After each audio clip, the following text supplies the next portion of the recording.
Good morning, everyone, and welcome to round two. I'm starting a little early because I want to get a jump on it in case they post the decisions at the top of the hour. So here I am,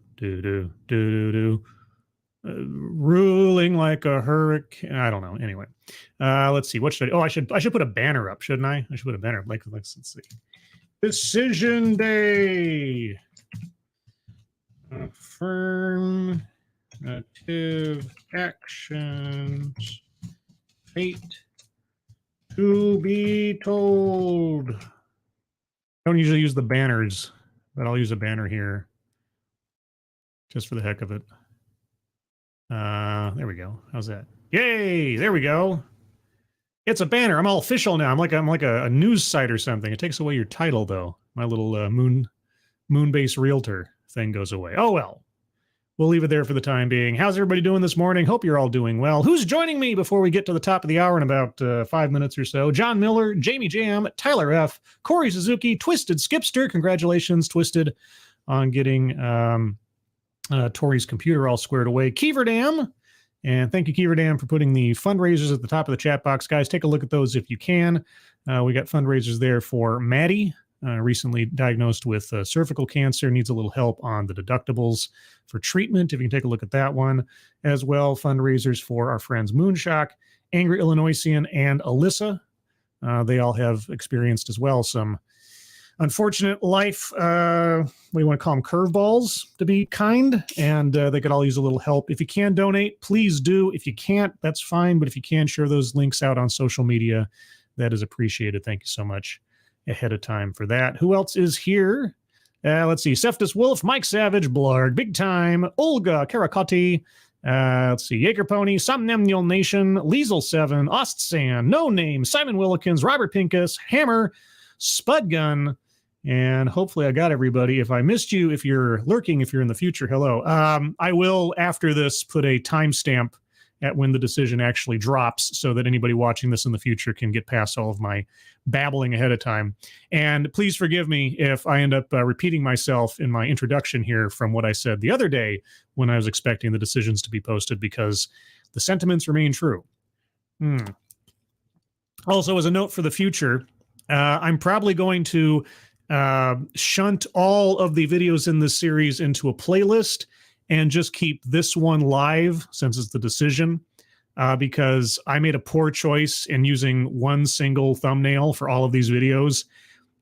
I don't know, maybe it's my OCD or something. It just makes my my main video page look a little unsightly, having all those Supreme Court things all over the place. So to clean it up, I might unlist everything except this one and put them all into a single playlist for the future. So if you're listening to this in the future and you're curious as to what I did in the lead up to this day, take a look at the playlists, and I'll try to link that at the end of this video as well. Okay, well, all that being said, yes, today, purportedly, maybe, sort of, I might be setting myself up for another failure. Who knows? The grand decision on affirmative action is supposed to post sometime after the next 3 minutes or so. And I'll continue updating the webpage at the court until we see that.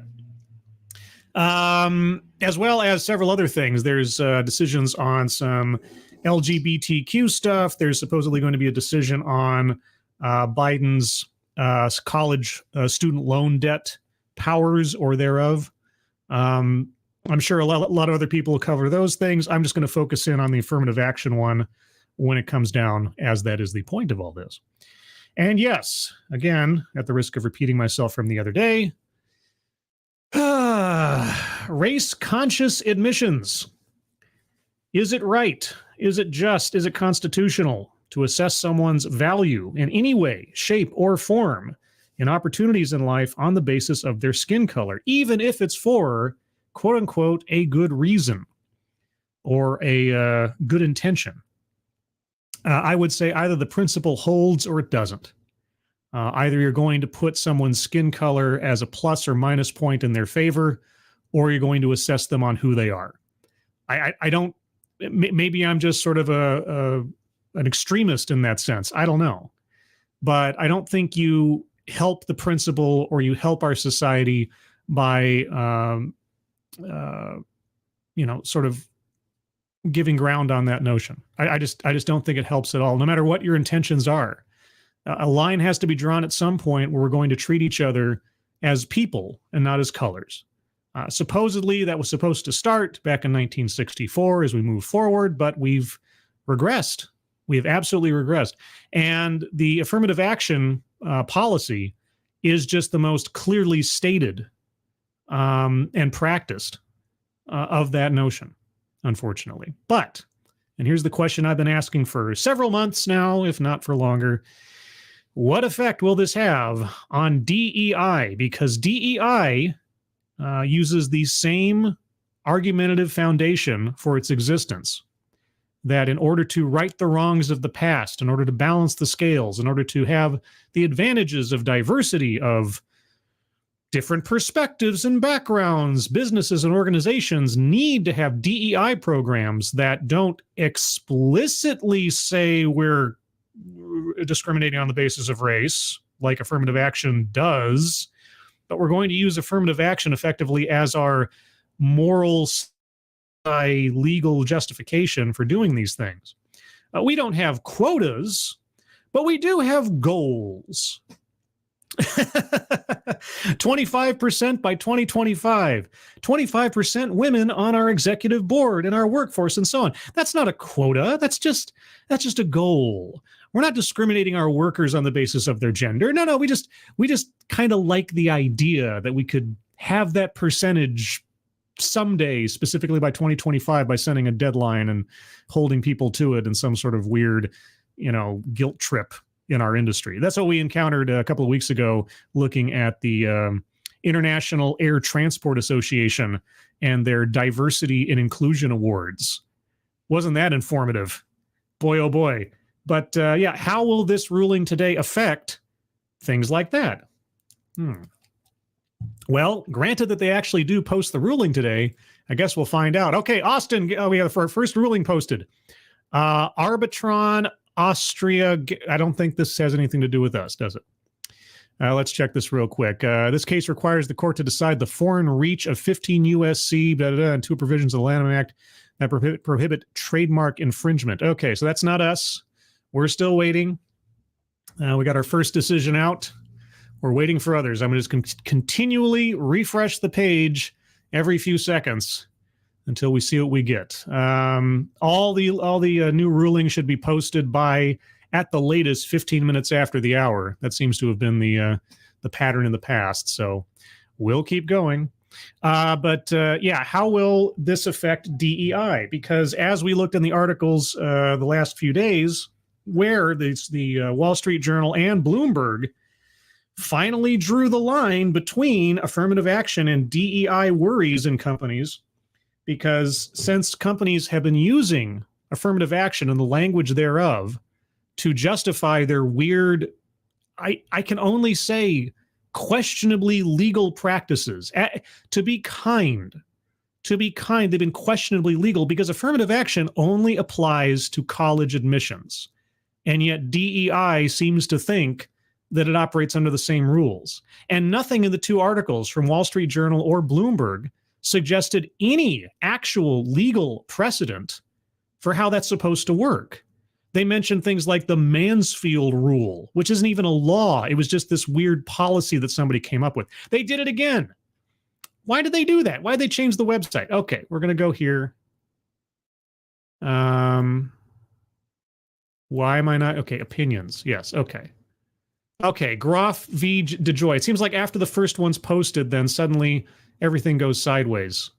What is Groff v. DeJoy?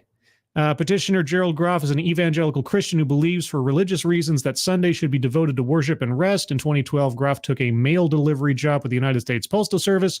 Groff's position generally did not involve Sunday work, but that changed after USPS agreed to begin facilitating Sunday deliveries for Amazon. To avoid the requirement to work Sundays on a rotating basis, Groff transferred... Okay, so we got a... Groff sued under the Title VII of the Civil Rights Act of 1964, asserting that USPS could have accommodated his Sunday Sabbath practice, quote, without undue hardship on the conduct of USPS's business. Title VII argument. All right, let's keep going. That's our second decision. Waiting for more. But yeah, DEI has been hiding under the umbrella of affirmative action justifications, apparently, this entire time. And as we saw in the two articles I read, companies and HR institutions and consultants definitely will be looking at the language of today's decision, granted that the decision comes down today, fingers crossed, knock Formica, as to what, if anything, they would be allowed to do under law or the suggestion of law when it comes to DEI practices, but especially branding. We saw in a couple of the articles how they were saying they might have to rename their programs and not use the word diversity, since diversity is the grand justification for affirmative action.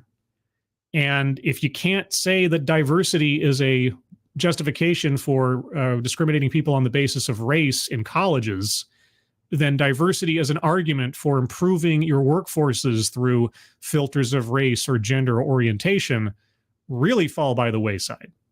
So, yeah, I'm going to be curious. First, what is the decision? Is it abolished outright? Is it affirmed? Is there some kind of narrow decision? And then within that decision, especially if it's either narrowed or abolished, what language is used and what restrictions are placed or denials are placed. Students for fair admissions, here we go. Here we go, here we go, here we go. All right, here we go. This is it. Who this is it? Please let me know. All right. Okay, Harvard College and the University of North Carolina are two of the oldest institutions of higher learning in the United States. Every year, tens of thousands of students apply to each school. Many fewer are admitted. Both Harvard and UNC employ a highly selective admissions process to make their decisions. Is this coming through okay? Yeah, it is okay. Admission to each school can depend on a student's grades, recommendation letters, or extracurricular involvement. It can also depend on their race. The question presented is whether the admission system used by Harvard College and UNC are lawful under the Equal Protection Clause of the 14th Amendment. At Harvard, each application for admission is initially screened by a first reader who assigns a numerical score in each of 6 categories: academic, extracurricular, athletic, school support, personal, and overall. For the overall category, a composite of the 5 other ratings, a first reader can and does consider the applicant's race. Harvard's admissions subcommittees then review all applications from a particular geographic area. These regional subcommittees make recommendations to the full admissions committee, and they take an applicant's race into account. When the 40-member full admissions committee begins its deliberations, it discusses the relative breakdown of applicants by race. The goal of the process, according to Harvard's director of admissions, is ensuring that there is no, quote, dramatic drop-off, unquote, in minority admissions from the prior class.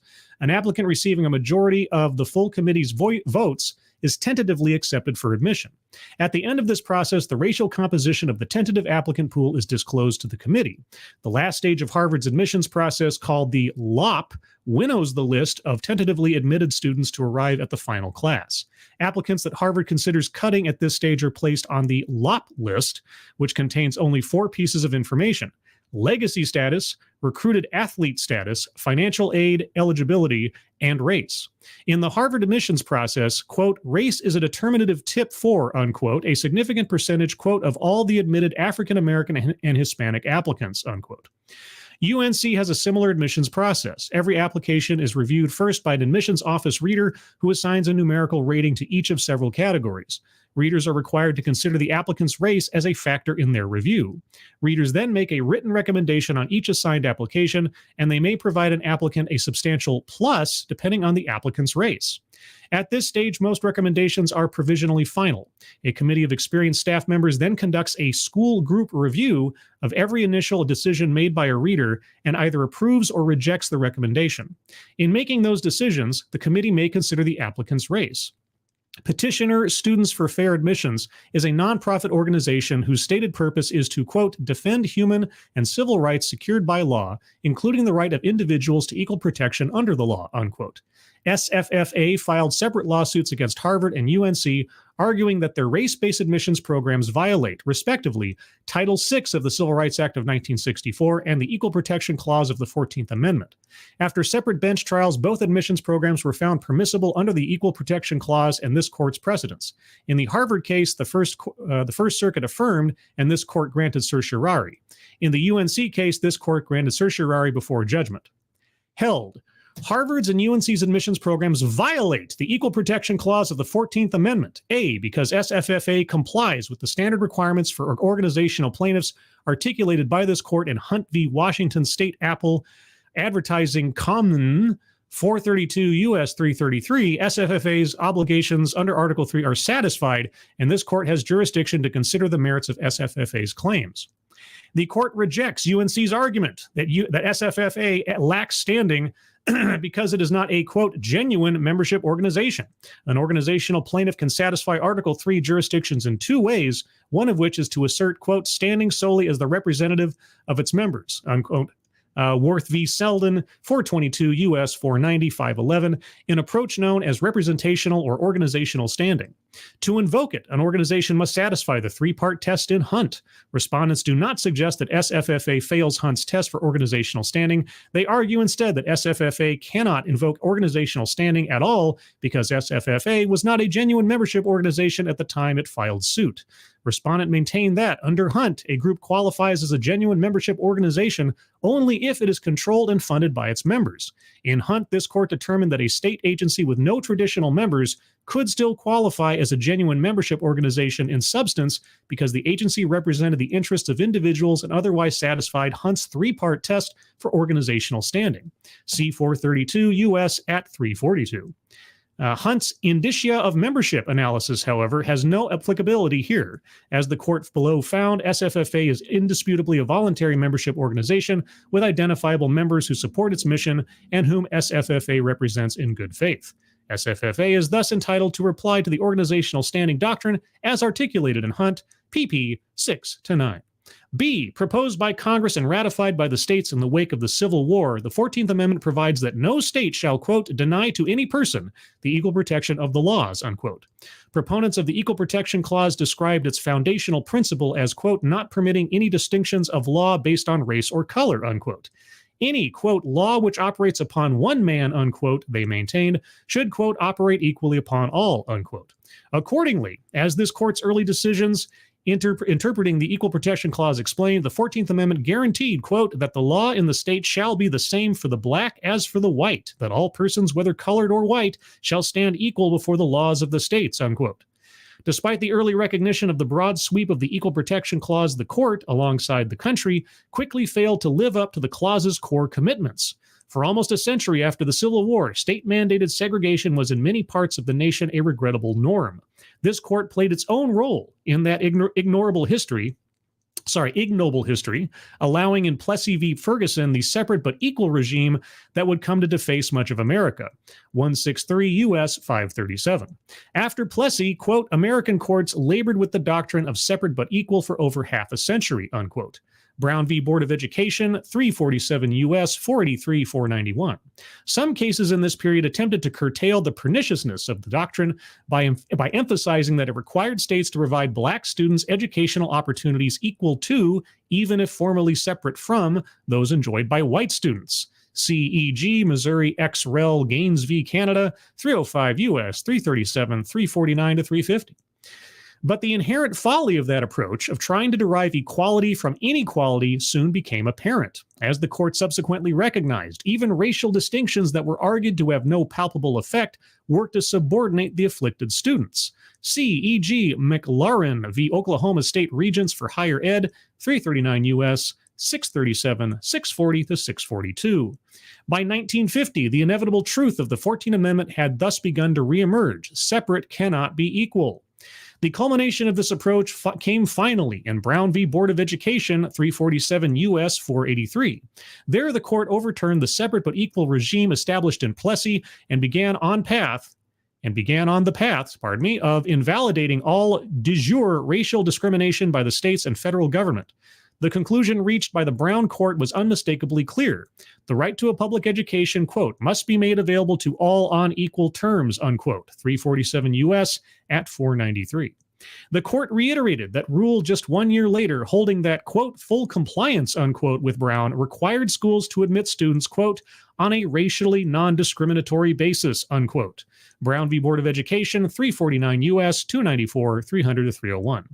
In the years that followed, Brown's fundamental principle that racial discrimination in public education is unconstitutional, unquote, reached other areas of life. For example, state and local laws requiring segregation in busing.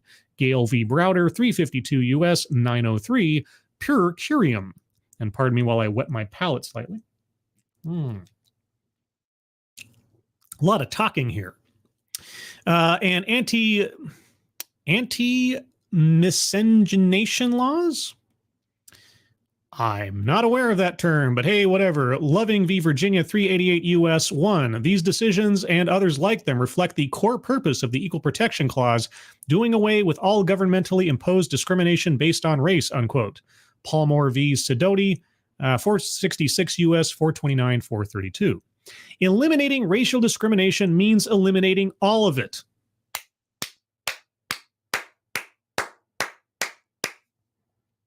Accordingly, the court has held that the Equal Protection Clause applies, quote, without regard to any difference of race, of color, or of nationality, unquote.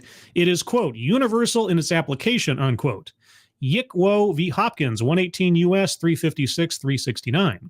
For, quote, the guarantee of equal protection cannot mean one thing when applied to one individual and something else when applied to another person of a person of another color, unquote. Regents v. University of California versus Backey, 438 U.S. 265 289 to 290. Any exceptions to the Equal Protection Clause's guarantee must survive a daunting two-step examination known as strict scrutiny. Adirond Constructors Incorporated v. Pena, 515 U.S. 200 227, which asks first whether the racial classification is used to, quote, further compelling governmental interests, unquote. Grutter v. Bollinger, 539 U.S. 306 326, and second, whether the government's use of race is, quote, narrowly tailored, unquote, i.e. necessary to achieve that interest. Fisher v. University of Texas at Austin, 570 U.S. 570 U.S. 297 311 to 312.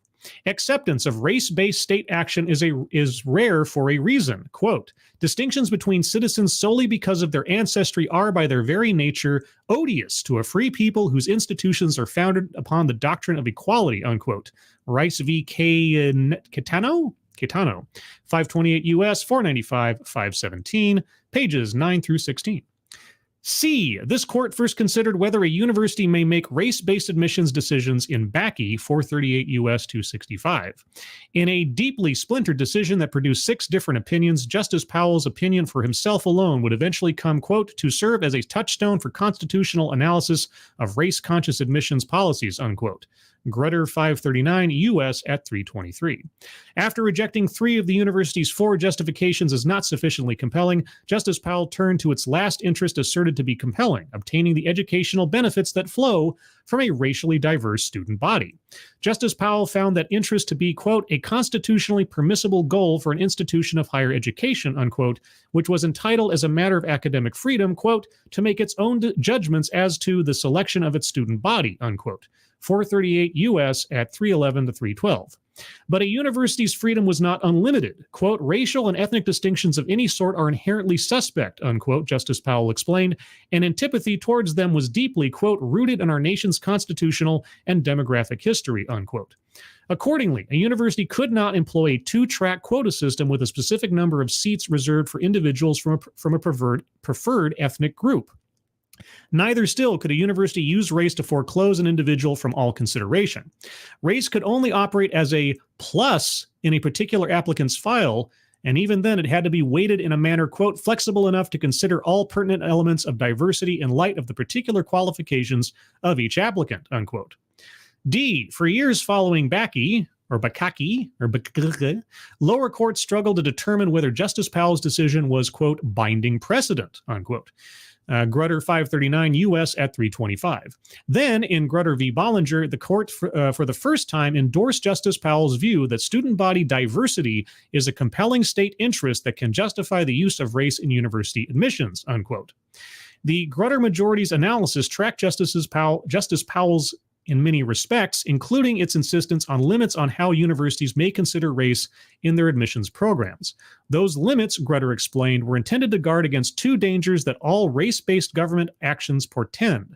The first is the risk that the use of race will devolve into, quote, illegitimate stereotyping, unquote. Richmond v. J.A. Croson Company, 488 U.S. 469 493, plurality opinion. Admissions programs could thus not operate on the, quote, belief that minority students always or even consistently express some characteristic minority viewpoint on any issue, unquote. Grutter 539 U.S. at 333, internal quotations marks omitted. The second risk is that race would be used not as a plus, but as a negative to discriminate against those racial groups that were not the beneficiaries of the race-based preference. A university's use of race, accordingly, could not occur in a manner that, quote, unduly harmed non-minority applicants, unquote. To manage these concerns, Grutter imposed one final limit on race-based admissions programs. At some point, the court held, they must end.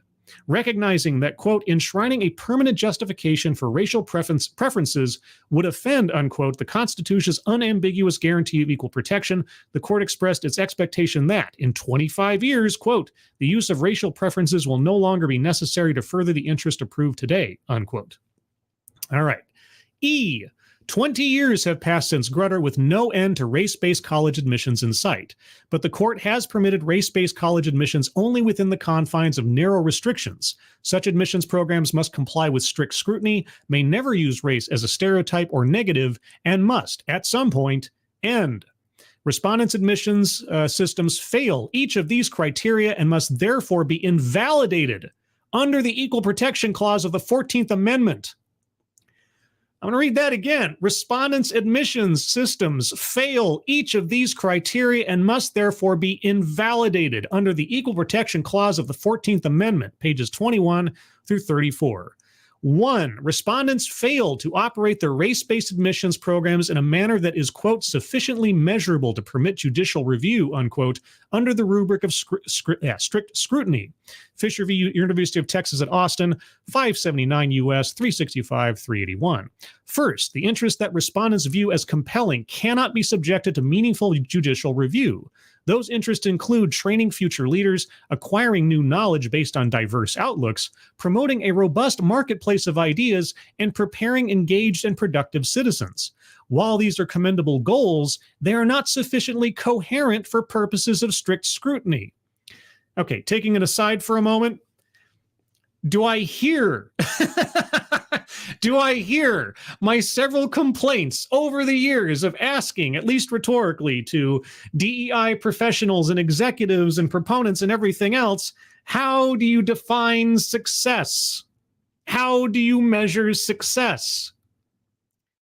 And if you say anything other than a quota, I don't know what you're talking about. It is unclear how courts are supposed to measure any of these goals, or if they could, to know when they have been reached so that racial preferences can end. The elusiveness of respondents' asserted goals is further illustrated by comparing them to recognize compelling interests.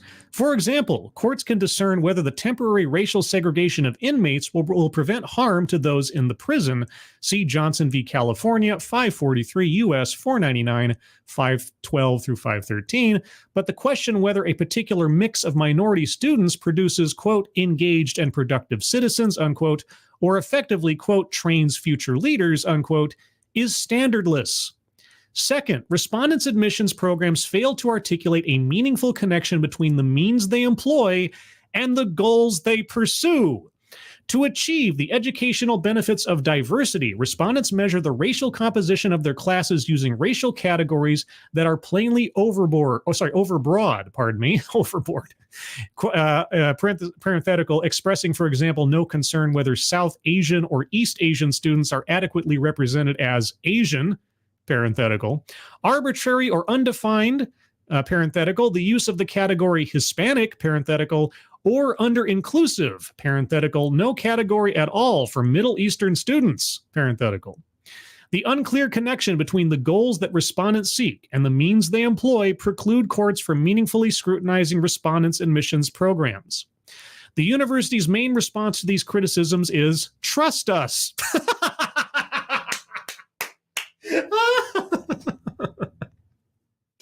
If you, again, another aside, if you had listened to the oral arguments from the respondents, from the colleges during the course of the cases before the court back in October, that's the gist I got too. I mean, really, if you listen to what they're saying, oh man. They assert that universities are owed deference when using race to benefit some applicants but not others. While this court has recognized a, quote, tradition of giving a degree of deference to a university's academic decisions, unquote, it has made clear that deference must exist, quote, within constitutionally prescribed limits, unquote. Grutter 539 U.S. at 328. Respondents have failed to present an exceedingly persuasive justification for separating students on the basis of race that is measurable and concrete enough to permit judicial review as the Equal Protection Clause requires, pages 22 through 26. Number 2, respondents' race-based admissions systems also fail to comply with the Equal Protection Clause's twin commandments that race may never be used as a negative and that it may not operate as a stereotype. The First Circuit found that Harvard's consideration of race has resulted in fewer admissions of Asian American students. Respondents' assertion that race is never a negative factor in their admissions programs cannot withstand scrutiny. College admissions are zero-sum, and a benefit provided to some applicants but not to others necessarily advantages the former at the expense of the latter.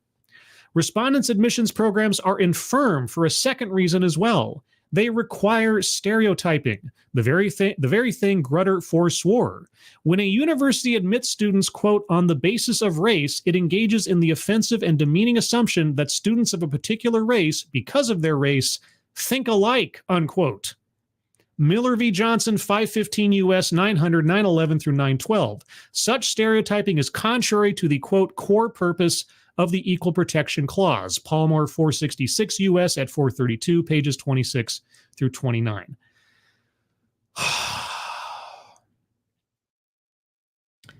I got to tell you, I know it's not a big deal. I just, after years of looking at this stuff, after years of saying these exact same things, after years of throwing just the most baseline logic at every presentation, every panel discussion, every corporate promotional video, every chief diversity officer, again and again and again and again. Yes, to assume skin color means a same mindset is racist.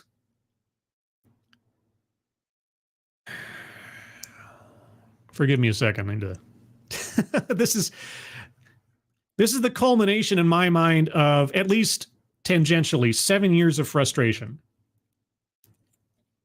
7 years of bewilderment, frustration, and honestly, just sort of outrage. So, okay, number 3, respondents' admissions programs also lack a, quote, logical endpoint as Grutter required. Exactly what I was talking about at the top of this. 539 U.S. at 432. Pardon me, guys. I'm sorry. Let me get to... there's been a couple of donations. I'm sorry. Big time. Thank you so much. Let's effing go. Yes, indeed. Let's go. And here we're going. Thank you so much. John Miller, thank you so much. 2 years in a row to watch precedent die. What a world we live in. This is something else. Roe v. Wade, that's a whole other conversation, kettle of fish, as they say. But in this case, man, I've been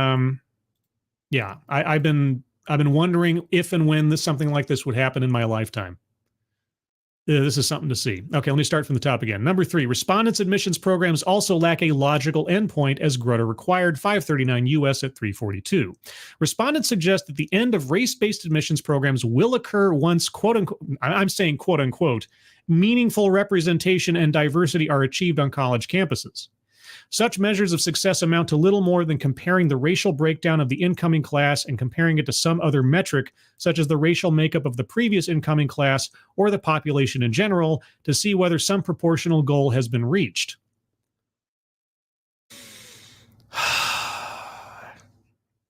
Sorry. With every successive paragraph now, pillars of argumentation I have heard over and over again over the last 7 years are being knocked on their ass. And I love it. I love it. The problem with this approach is well established. Quote, outright racial balancing is patently unconstitutional. Oh, man. I gotta tell you. Oh, this is a happy day. Man, I'll read that again. The problem with this approach is well established. Quote, outright racial balancing, unquote, is, quote, patently unconstitutional, unquote. Fisher, 570 U.S. at 311. Respondent's second proffered endpoint, when students receive the educational benefits of diversity, fares no better. As explained, it is unclear how a court is supposed to determine if or when such goals would be adequately met. Third, respondents suggest the 25-year expectation in Grutter means that race-based preferences must be allowed to continue until at least 2028. The court's statement in Grutter, however, reflected only that court's expectation that race-based preferences would, by 2028, be unnecessary in the context of racial diversity on college campuses. Finally, respondents argue that the frequent reviews they conduct to determine whether racial preferences are still necessary obviates the need for an endpoint. But Grutter never suggested that periodic review can make unconstitutional conduct constitutional. Pages 29 through 34. Oh, man. Oh, man. Big time. Thank you again. And watch the Democrats now cry that this decision is an example of extremism and white supreme pusa. Yeah. Yeah. Finally saying enough's enough. You don't solve racial discrimination by perpetuating racial discrimination, especially in colleges, especially anywhere else.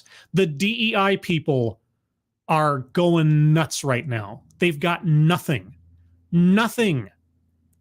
Every major argument that I've looked at over the last 7 years in DEI practices is being knocked down. Every major argument and justification and moral obligation, everything else is going by the wayside. They got nothing. I can't wait to see what happens tomorrow. Oh man, I'm gonna be looking up some old friends in my video list, consultants and onward, and seeing if any statements are issued, if any language has been changed. So this is going to be something. Thank you big time again. That damn pesky Constitution. I tell you what, man. And here's the thing: they're quoting things that have existed in law for years, right?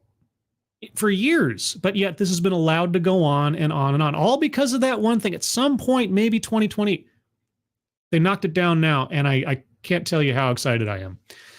All right, F, because Harvard and UNC's admissions programs lack sufficiently focused and measurable objectives warranting the use of race, unavoidably employ race in a negative manner, involve racial stereotyping, and lack meaningful endpoints, those admissions programs cannot be reconciled with the guarantees of the Equal Protection Clause. At the same time, nothing prohibits universities from considering an applicant's discussion of how race affected the applicant's life, so long as that discussion is concretely tied to a quality of character or unique ability that the particular applicant can contribute to the university.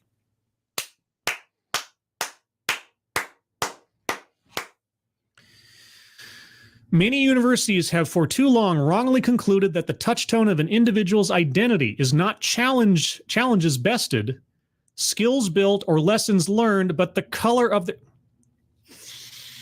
I'm going to read this one again. Many universities have for too long wrongly concluded that the touchstone of an individual's identity is not challenges bested, skills built, or lessons learned, but the color of their skin. This nation's constitutional history does not tolerate that choice.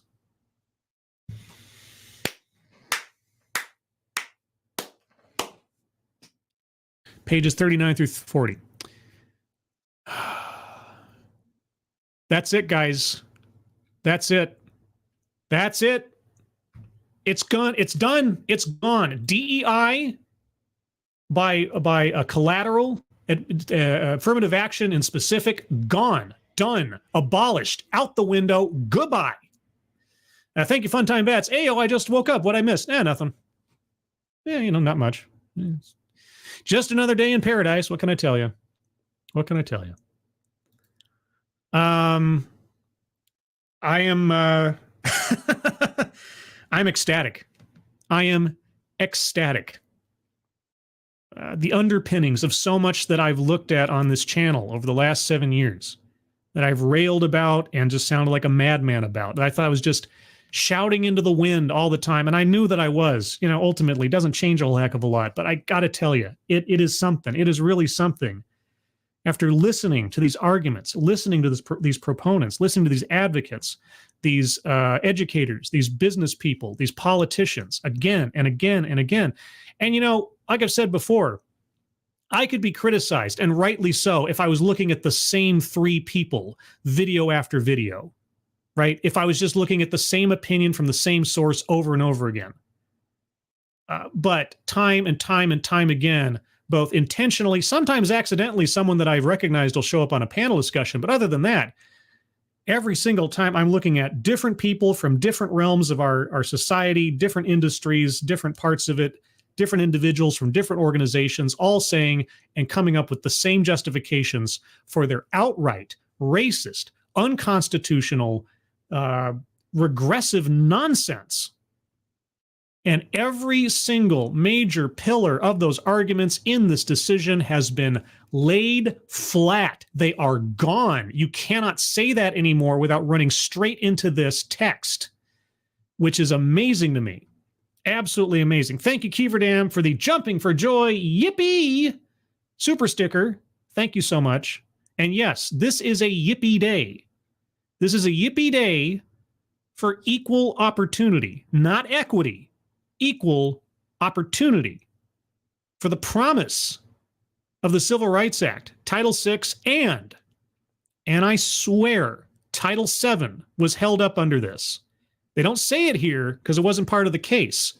But as we've seen and as has been quoted and cited in both the Wall Street Journal and Bloomberg, DEI is the corporate cousin of affirmative action, though not under any established law, just by some kind of weird mystic chords of memory. And all of that is gone. So yeah, while it's not mentioned here, I think Title VII is as well galvanized under this decision.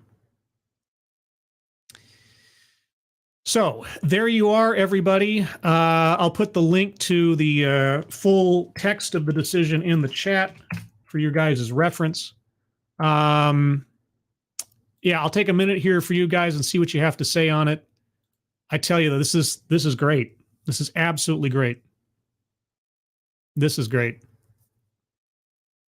I can't tell you how sort of both and again, not to be self-centered here or anything. But I've been railing about this stuff for years. It is so gratifying to see the highest court in the land come to the exact same conclusions on these subjects and on these ideas that I've come across and determined for years now, first and foremost.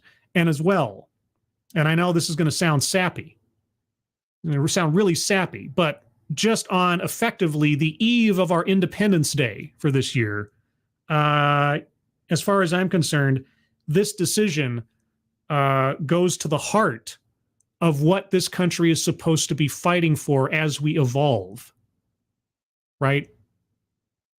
As we evolve. We've never been perfect, but we're working to form a more perfect union as time goes on. And I tell you what, this really helps. This really helps because affirmative action as a legal dodge to get around the idea of equal treatment has, as far as I'm concerned, been a poison pill to the whole idea of equal opportunity and fair treatment in this country, especially when you go to the educational level, especially when you go to everyone who decided that they were going to do something similar to affirmative action, even if they weren't a university, even if they were just, a state school or a public school, or if they were a private business or something else. It's like, because it's one of those things. If you give a mouse a cookie, he's going to want a glass of milk. If you open the door just a crack, you might as well let in the flood. And that's what affirmative action, as far as I'm concerned, has been in both the attitudes and policies of several elements of our society for however long it's been around. And now it's done. It's gone. You can't get around. I'm so thankful that they cited in such detail all of the major arguments, and they didn't leave a whole lot of room to maneuver. The diversity as benefit thing, the any kind of balancing of races is somehow good against the population or your own personal likes or dislikes. That inherently using race as a metric is a stereotype, and on and on. I love it. Absolutely love it. Thank you big time again. Thank you for your channel and your time. Well, thank you big time for your generosity and support. And everybody here who's been around with me for the last 7 years, listening to me rant and rave about all this over and over again. I know, broken record city, but really you come to the same conclusions over and over with different people trying to make more, I don't know, soft arguments about something that's so terrible. I don't know. Bridget, step forward, one that we need to enforce it. Exactly. Now that's, the advent of this decision is great. The language leaves very little room to maneuver as far as I can tell. I'm no lawyer, but man, anybody who tries to use anything that even hints of these arguments in the future is standing right on the line, if not crossing it, of constitutionality. Now the question is, any company, organization, or otherwise that runs a DEI program based on any of these arguments from this moment forward is risking lawsuit city, is risking major civil, if not criminal, liability. So what's going to happen next? Well, I guess in a fair measure, what I'll be covering on my channel from this point forward, we'll be seeing how companies react to this. So what I'm going to do, and I'm just thinking about this now as it's happened, because I wasn't sure what was going to happen today. I mean, the Supreme Court has surprised a lot of people over the last several years what they thought they'd decide versus what they ended up deciding. In this instance, I'm pleasantly surprised. As far as I can tell, I'm not a lawyer. Maybe there's some gaping loophole in this that can be used. But otherwise, what I'm going to have to do from now on is I'm going to start reviewing individuals and organizations that I've looked at in the past and keep an eye on them and see how do they react to this? How does their rhetoric alter, if at all, from what they said previous to what they say after this decision? Because really now the question is, as Bridget brings up, rightfully so, does it matter? Will anyone take up the reins of enforcing this? Will anyone feel emboldened to actually hold some of these organizations accountable for what they do after this point? Now, again, as far as I can tell, and I'm happy to be corrected because I've been asking this for years, as far as I can tell, no DEI program that uses these same arguments ever had any legal cover for what they were doing in corporations and private organizations or otherwise. They had no legal cover under Title VII and the Employment Clause. So how they got away with it for so long when affirmative action and the arguments there too only applied to college admissions, I have no idea. But if by some weird quasi-legal precedent, whatever, they had that cover, and I just don't understand it or have never had it articulated to me, that's all out the window as of today. So if someone couldn't conceivably bring a lawsuit against giant corporation X and their DEI program before today for some reason, they can now, as far as I can tell. But I could go on for a while. I'll take another couple minutes here for you guys, and then I'll wrap things up. Tyrannus, I suspect there'll be a lot of wailing and the gnashing of teeth. They can do that all they want. They can do that all they want. And all they will be doing is showing how they have absolutely no idea of the implications and the effect of what is at the core of affirmative action prior to this date. Every state now is going to have to be a California. They're all going to have to bend over backwards and find every possible way that they can to not be racist while still trying to be racist and employing racial stereotypes. We read through here the pitfalls of racial stereotyping simply on the basis of trying to measure the value of someone in your college on the basis of their skin color. And what have we seen with California in reading all the articles prior to this on what California has done since 1996, when affirmative action was abolished in the state of California, to try to make up for the lack of their ability to discriminate on the basis of race? Oh, well, we go to certain geographies.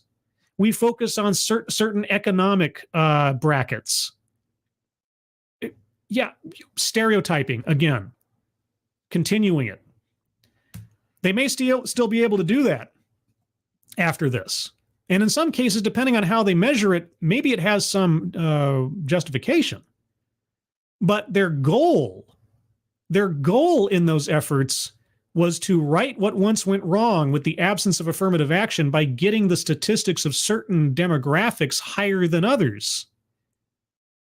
Their goal wasn't to try to provide a quality education to people who deserved it on the basis of their merit. It was to try to bump their numbers up on the basis of skin color. We read that again and again and again in those articles. What is their intention? And how are they going about doing it? The means and the ends. California isn't off the hook as far as I'm concerned in their efforts since 1996, because their goal is still one of racial preference. But we'll see how that goes in the future. Failure B, they officially said that affirmative action is legal. Yes, race-conscious admissions in universities is unconstitutional, full stop. All the major arguments the lawyers presented to the court hold no merit in the grand scheme of things. And again, by extension, those same arguments used in DEI programs out the window. Out the window. They made it completely clear in here that nothing that held up affirmative action as justifiable passes muster anymore. Just doesn't. Goodbye. At least I hope so, because I'm not a lawyer and I'm not a constitutional expert. So for all I know, there is some major gaping hole in this that someone can drive a truck through. But I guess time will tell. Anyway, everybody, I'm going to call it here. Let me know what you thought about this in the comments below. Share this out if anybody is curious, because I read the whole major portion of the opinion. I'd appreciate that. Leave a like on your way out. Also, tonight, I planned it this way, kind of, sort of. Tonight, TED Excellence at 6 p.m. Pacific, 9 p.m. Eastern. I'll be taking a look at an argument about the importance of DEI work in schools and communities. And with this new knowledge, we're going to take that argument, a relatively recent argument for DEI work, and hold it up against what has been laid out today by the Supreme Court of the United States, and see, speculate, project, if these same arguments were to be used after today, what kind of peril they might be in, either rhetorically or legally, at least as far as me, a layman, can tell. Also, before I forget, I have a Discord server.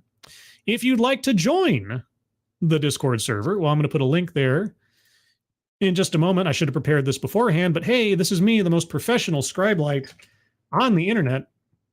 I'll put in a link in the chat. All you have to do is click on that link. You'll find yourself on the Say Hello channel. All you have to do there is say hello, plus say the secret word for the stream, because each stream has its own secret word, and the secret word tells me and the moderators that you watch the show. And today's secret word is vindicated. I know, a little bit egotistical on my part, but I feel like I've been railing at this, for 7 years, and I got to tell you, it feels really good. It feels really good, and I'm very excited, morbidly and otherwise, to see what happens next. So everyone, thank you so much for joining me. Moderators, thank you for keeping an eye on things. Even though everyone here is so well behaved, you have very little to do. Everyone who donated either to myself or to the fundraisers pinned to the top of the chat box, please, guys, take a look at those and share those out if you can. Thank you so much for your generosity. I really appreciate it.